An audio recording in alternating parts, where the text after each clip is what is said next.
Pemirsa, mantan Panglima TNI Jenderal Purnawirawan Gatot Nurmantio tidak hadir untuk menerima tanda kehormatan Bintang Mahaputra.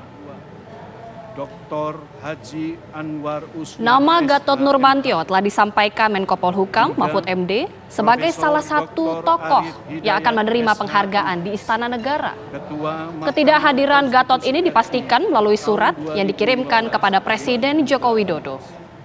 Hal ini disampaikan Kepala Sekretariat Presiden Heru Budi Hartono sebelum upacara penganugerahan tanda jasa dan tanda kehormatan dimulai. Menurut Heru, ketidakhadiran Gatot merupakan hak pribadi. Sementara itu, negara tetap melaksanakan tugas untuk memberikan tanda kehormatan dan juga tanda jasa kepada mantan menteri, mantan panglima, dan kepala staf TNI melalui proses di Dewan Gelar Kehormatan. Ketidakhadiran Gatot artinya yang bersangkutan tidak menerima anugerah tanda kehormatan dan juga dikembalikan kepada negara. 18. Agus Supriyatna. Hari ini diberikan karena kesibukan di istana, kesibukan Bapak Presiden periode 2019 belum sempat diberikan, maka hari ini diacarakan kira-kira. Nah, semua hadir. Ada beberapa yang tidak hadir dalam kondisi ada yang kurang sehat, lantas mantan Pak Siwi, orang tuanya dalam kondisi sakit, dan ada beberapa pejabat yang sekarang masih menjabat, beliau ada tugas khusus, dan satu Pak Gatot, mantan Panglima, ada bersurat kepada Bapak Presiden tidak hadir. Jadi kalau tidak hadir, ya mungkin ya tanda jasanya diserahkan ke negara lagi. Ya, nanti detailnya setelah ini kan ada Pak Menko Polhukam, mungkin rincian dari surat itu mungkin bisa nanti dijelaskan. Yang jelas Pak Gatot tidak hadir dengan memberikan surat kepada Bapak Presiden, yaitu. Dan itu hak pribadi masing-masing. Kami ajak Anda, pemirsa, untuk mengetahui bagaimana sebenarnya apakah memang betul mantan Panglima TNI Jenderal Purnawirawan Gatot Nurmantio tidak hadir ke Istana Negara untuk menerima penghargaan Bintang Mahaputra. Mengapa hal ini bisa terjadi? Apakah tidak ada komunikasi antara pemerintah dengan Gatot Nurmantio sebelumnya? Langsung saja kita tanyakan langsung kepada Menko Polhukam ya, Pak Mahfud MD. Selamat sore Pak Mahfud MD. Selamat sore Andromeda dan Nagrita. Pak Mahfud, kami ingin tahu Pak Mahfud sebenarnya apa yang menjadi alasan mantan Panglima TNI Jenderal Purnawirawan Gatot Nurmantio tidak hadir ke Istana Negara padahal masuk di dalam daftar penerima penghargaan ini? Ya, dia kalau mengemukakan alasannya sih, kalau alasannya ada 3. Pertama, ini suasana COVID. Yang kedua, menurut Pak TB Hasanuddin, mantan Sesmel, biasanya diberikan tuh di bulan Agustus gitu, menyertai upacara negara. Lalu yang ketiga, dia merasa belum bekerja dengan baik. Tetapi surat yang dikirim itu berisi 6 alinea. Alinea pertama tuh mengatakan dia menerima dan berterima kasih kepada kepala negara yang telah memberikan itu. Lalu memberikan Bintang Mahaputra. Lalu alinea ketiga mengatakan meskipun begitu kami tidak dapat hadir hari ini karena 3 alasan itu tadi. Lalu alinea terakhir mengucapkan terima kasih sekali lagi dan mohon maaf kami sama sekali tidak berniat menolak gitu. Jadi udah jelas dia menerima, hanya tidak bisa hadir gitu saja. Itu aja kalau formal suratnya yang kita terima. Pak Mahfud, artinya Pak Gatot sendiri sudah mengirimkan surat kepada Istana dan juga sudah dikemukakan alasannya mengapa tidak bisa menghadiri undangan untuk menerima tanda kehormatan tersebut. Kemudian selanjutnya seperti apa? Apakah tanda kehormatan itu akan diberikan kepada Pak Gatot atau kemudian harus diambil sendiri atau sesuai dengan pernyataan dari Kepala Sekretariat Presiden Pak Heru yang mengatakan penghargaan atau tanda kehormatan tersebut akan dikembalikan lagi kepada negara, Pak? Enggak dikembalikan lagi ke negara. Jadi alasannya kenapa tidak dikembalikan ke negara itu adalah hak yang sudah diberikan oleh Presiden. Yang kedua, yang bersangkutan sendiri mengatakan tidak menolak, malah eksplisit di alinea 1 suratnya menyatakan menerima gitu.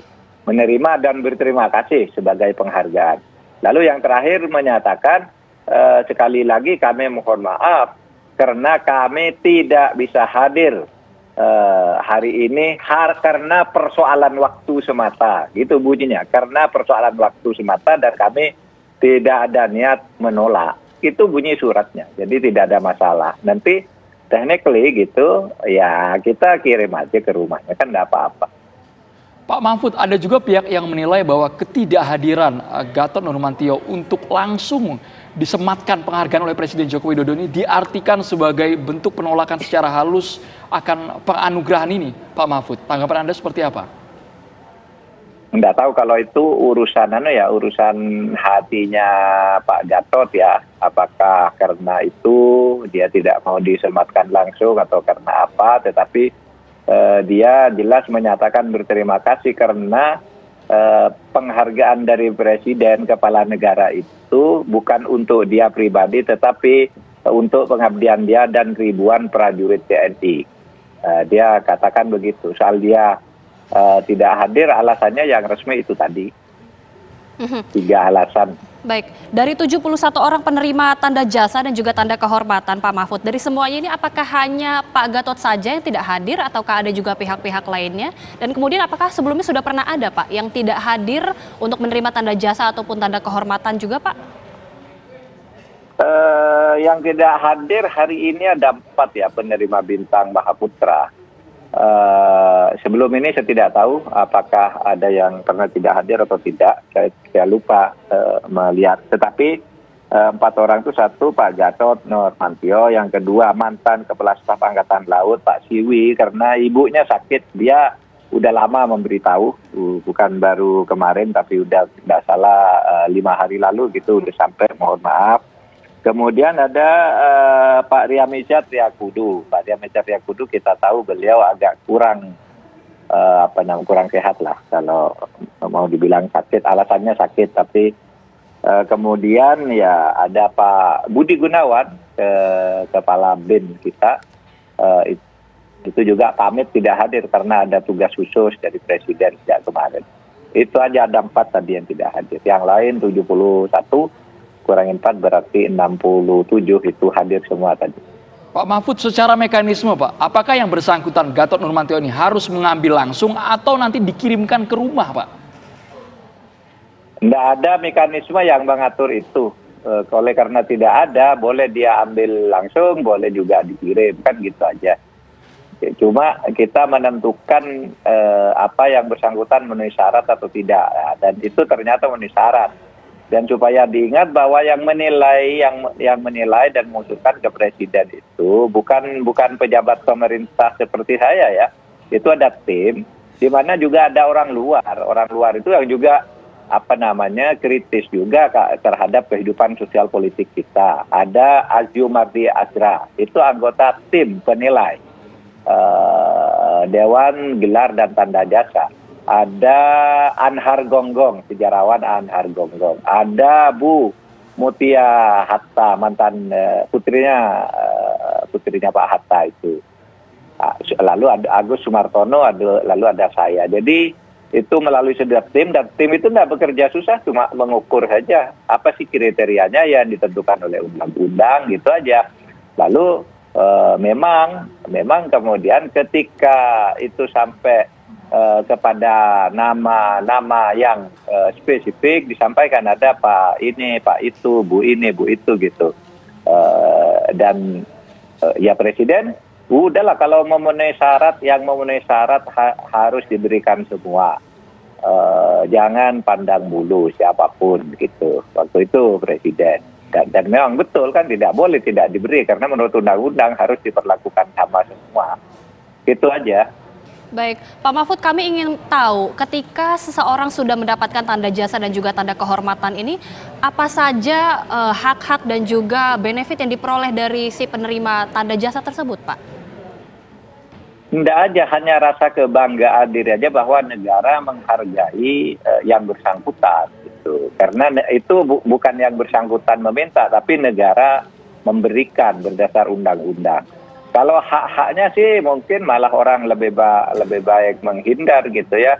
Misalnya diberi janji kalau Bintang Mahaputra di Pradana itu ya kuburannya nanti di Taman Makam Pahlawan gitu. Tapi kan tidak ada orang yang ingin dapat penghargaan karena mau berkuburan gitu kan.